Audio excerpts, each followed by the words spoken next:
করি যে আপনারা সবাই যেন ভালো থাকেন, সুস্থ থাকেন, ঈমানের সাথে থাকেন। এই যে আমরা ভালো আছি, আমাদেরকে ভালো রাখে কে? আল্লাহ। আবার মাঝে মাঝে আমাদেরকে অসুস্থ বানিয়ে পরীক্ষা নেয় কে? আল্লাহ। এজন্য সব সময় প্রশংসা করতে হবে কার? আল্লাহ।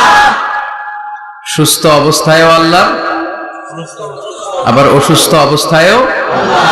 বিশ্বনবী যখন সুস্থ থাকতেন তখন আল্লাহরে ডাকতেন, অসুস্থ হয়ে গেলে আল্লাহরে ডাকতেন না। ব্যাপারটা কি এমন? কথা বলেন। সুস্থ থাকলেও তিনি জিকির করতেন কার? আল্লাহ। অসুস্থ অবস্থায় তিনি জিকির করতেন কার? আল্লাহ। বিশ্বনবী মাঝে মাঝে অসুস্থ হতেন না? কথা বলেন। বিশ্বনবী অসুস্থ হতেন, তারপরেও তিনি আল্লাহর কাছে চাইতেন। বিশ্বনবী বলতেন, ইদা সাআলতা ফাসআলিল্লাহ, যখন চাইবা আল্লাহর কাছে চাও। কার কাছে? না খাজা বাবা, ল্যাংটা বাবা, বড় হুজুর, মেজ হুজুর, ছোট হুজুর? কার কাছে? সহজ না হিসাবটা? ইদা সাআলতা ফাসআলিল্লাহ, যখন চাইবে তো আল্লাহর কাছে চাও। ওয়া ইযা ইসতাআনতা ফাসতাইন বিল্লাহ, সাহায্যের দরকার কার কাছে সাহায্য চাবা? কেউ যেটা পারে না পারে কে? আল্লাহ। কেউ যেটা বোঝে না বুঝে কে? আল্লাহ। কেউ যেটা দেখে না দেখে কে? আল্লাহ। পৃথিবীর সবার চোখকে ফাঁকি দিলেও আপনি কি আল্লাহর চোখ ফাঁকি দিতে পারবেন? আল্লাহ ইজ ওয়াচিং ইউ, আল্লাহ সুবহানাহু ওয়া তাআলা ইজ অবজার্ভিং ইউ। আল্লাহ আপনারা দেখছেন। আপনি ঘরের ভেতরে দরজা বন্ধ করে রাত্রিবেলা সুইচ অফ, পর্দা টানিয়ে দিয়েছেন, লাইট অফ, সব বন্ধ, পাপ করেছেন, অন্যায় করেছেন, পৃথিবীর কোনো চোখ দেখে নাই, কাক পক্ষীও টের পায় নাই। টের পেয়েছে কে? আল্লাহ। ওনার চোখকে ফাঁকি দেয়া যায়? পুলিশের চোখ ফাঁকি দেয়া যায় কি যায় না? পুলিশ আসলেই জনগণের বন্ধু, ঠিক কিনা? আল্লাহ আমার পুলিশ ভাইদেরকে তুমি কবুল করো। তো এই পুলিশের চোখও কিন্তু ফাঁকি দেয়া যায়, যায় না? র্যাবের চোখ ফাঁকি দেয়া যায় না? বিডিআরের চোখ, পরীক্ষার হলে ম্যাজিস্ট্রেটের চোখ, ম্যাজিস্ট্রেট আছেন না দিকে? আছে দু একজন। তো ম্যাজিস্ট্রেটের চোখও কিন্তু ফাঁকি দেয়া যায়। বিমানবন্দরে যাত্রীরা যখন নামে তখনই জিজ্ঞেস করে কোত্থেকে আসছে, গোল্ড আছে কিনা, বার আছে কিনা, এটা আছে কিনা, ওইটা আছে কিনা। তো এই যে বিমানবন্দরের কাস্টমস অফিসারের চোখ ফাঁকি দিয়ে অনেকে স্বর্ণ নিয়ে আসে, এরকম ডাকাইত আছে না নাই? তার মানে বিমানবন্দরের কাস্টমস অফিসারের চোখও ফাঁকি দেয়া যায় কি যায় না? তো পুলিশের চোখ ফাঁকি দেয়া যায়, র্যাবের চোখ ফাঁকি দেয়া যায়, বিমানবন্দরের কাস্টমস অফিসারের চোখ ফাঁকি দেয়া যায়, কিন্তু আল্লাহর চোখ ফাঁকি দেয়া যায়? চিল্লায় বলেন ফাঁকি দেয়া যাবে? এজন্য কেউ যেটা দেখে না দেখে কে? আল্লাহ। কেউ যেটা শোনে না শোনে কে? আল্লাহ। কেউ যেটা বুঝে না বুঝে কে? আল্লাহ। এজন্য চাইবেন কার কাছে? নাকি দয়াল বাবার কাছে? দয়াল বাবা রে দয়া করো আমারে। কি সুন্দর মিলাইছে, দয়াল বাবারে দয়া করো আমারে। দয়াল বাবা আপনার কিচ্ছু করতে পারে না। এটাই হচ্ছে খালেস তাওহীদের ধারণা। তাওহীদ মানে একত্ববাদ, ওয়াননেস অফ গড। স্রষ্টা যে একজন, সবাই আমরা এক কেন্দ্রিক হব, শুধু উনার কাছে চাবো, উনার কাছে কাঁদবো, মনের জ্বালা যন্ত্রণা শুধু উনিই পূরণ করতে পারেন, ঠিক কিনা? এটার নাম তাওহীদ। এটার নাম কি? তাওহীদেরই মুর্শিদ আমার মুহাম্মাদের নাম বলো, মুহাম্মাদের নাম। আল্লাহর নাম জপলে বুঝতে পারি আল্লাহরই কালাম, বলো মুহাম্মাদের নাম। ওই নামেরই রশি ধরে যাই আল্লাহর পথে, ওই নামেরই ভেলায় চড়ে ভাসি নূরের স্রোতে, ওই নামের বাতি জেলে দেখি আরশের মুকাম, বলো মুহাম্মাদের নাম। পড়েন তাওহীদেরই মুহাম্মাদের নাম বলো, মুহাম্মাদের নাম। আল্লাহর নাম জপলে বুঝতে পারি আল্লাহরই কালাম, বলো মুহাম্মাদের নাম। চিল্লায় পড়েন আল্লাহু আকবার। এটার নাম তাওহীদ। আমরা এক আল্লাহয় বিশ্বাসী। ইদা সাআলতা ফাসআলিল্লাহ, যখন কিছু চাইতে হবে কার কাছে চাইবেন? যখন বিপদে পড়বেন কার কাছে চাইবেন? আপনার মনের জ্বালা যন্ত্রণা দূর করতে পারে কে? আল্লাহ। ব্যবসায় সফল হতে চান, আপনারা সফল বানায় দিতে পারে কে? আপনার ছেলে নাই, মেয়ে নাই, ছেলে মেয়ে দিয়ে কলিজাটারে ঠান্ডা করতে পারে কে? এজন্য কার কাছে চাবো? আল্লাহ ছাড়া কারো কাছে চাওয়া যাবে? কথা বলেন। আল্লাহ তুমি বুঝার তৌফিক দাও, আর জোরে পড়েন আমিন।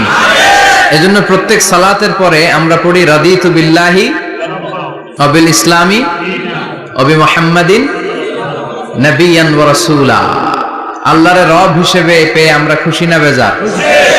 বিশ্বনবীকে নবী হিসেবে পেয়ে খুশি না বেজার? ইসলামকে ধর্ম হিসেবে পেয়ে খুশি না বেজার? কোরআনকে সংবিধান হিসেবে পেয়ে খুশি না বেজার? আজকের মাহফিলে আসতে পেরে খুশি না বেজার? কম না বেশি? আমরা সবাই খুশি, পরিমাণে বেশি। আওয়াজ করে পড়েন আল্লাহু আকবার। তাহলে রাদিতু বিল্লাহি রাব্বা, রাদিতু বিল্লাহি। প্রত্যেক সালাতের পরে এই দোয়াটা পড়েন তো? এই দোয়াটা পড়বেন, রাদিতু বিল্লাহি রাব্বা। আমরা আল্লাহকে রব হিসেবে পেয়ে খুশি, কারণ তিনি এমন রব, তিনি আমাদের মনের সব আকুতি, জ্বালা, যন্ত্রণাকে সমাধান করে দিতে পারেন। চিল্লায় বলেন ঠিক কিনা? তিনি এমন রব, আমরা গোপনে কিছু করলেও তিনি দেখেন, প্রকাশ্যে কিছু করলেও তিনি দেখেন। সূচনাহীন অতীত থেকে তিনি আছেন, শেষহীন ভবিষ্যৎ পর্যন্ত তিনি থাকবেন। চিল্লায় বলেন তিনি কে?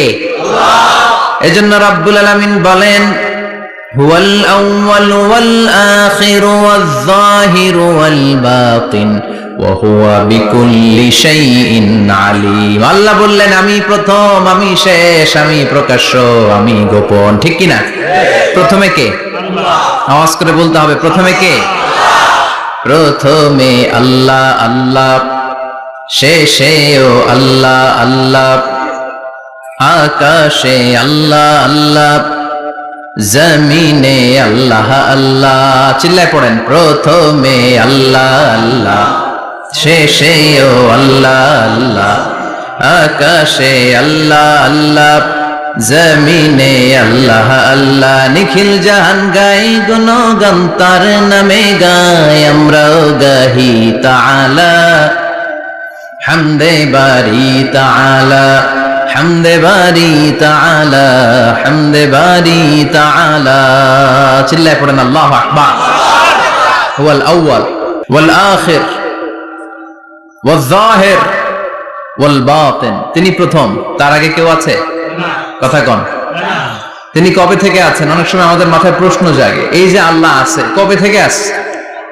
কবে থেকে? উনি শুরুটা কবে? আল্লাহ বলে আমি সূচনাহীন অতীত থেকে আছি। আমি এমন অতীত থেকে আছি যেই অতীতের কোনো সূচনা নাই। সুবহানাল্লাহ কইবেন না? আবার আমি সীমাহীন ভবিষ্যৎ পর্যন্ত থাকবো। সুবহানাল্লাহ পড়ে। এমন ভবিষ্যৎ যেটা সীমা নাই, এমন অতীত যেটা শুরু হয় নাই। তিনি হচ্ছেন আল্লাহ। চিল্লায় বলেন তিনি কে? এজন্য আমরা বলি রাদিতু বিল্লাহি রাব্বা, রব হিসেবে আল্লাহ তোমারে পেয়ে আমরা খুশি। এজন্য আমাদের ইবাদতের সব জায়গায় এই রবের নামের গুণগান আছে না নাই? আমরা যখন রুকুতে যাই আমরা পড়ি সুবহান রাব্বিয়াল, আবার যখন আমরা সিজদায় যাই আমরা পড়ি সুবহান রাব্বিয়াল আ'লা। রুকুতে গেলে সুবহান রাব্বিয়াল আযীম, আবার যখন সিজদায় যাই তখন আমরা পড়ি সুবহান রাব্বিয়াল আ'লা।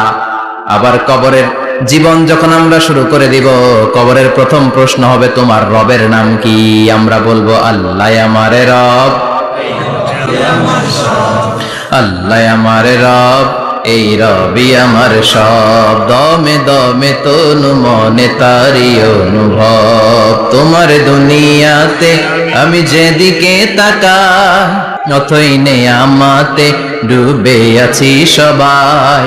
পাক পাখালির গানে শুনি তসবিহ কলো রব, তসবিহ কলো রব, আল্লাহ আমার রব, এই রবি আমার সব। সুবহানাল্লাহ, কি অসাধারণ কথামালা। আল্লাহ আমার রব, এই রবি আমার সব।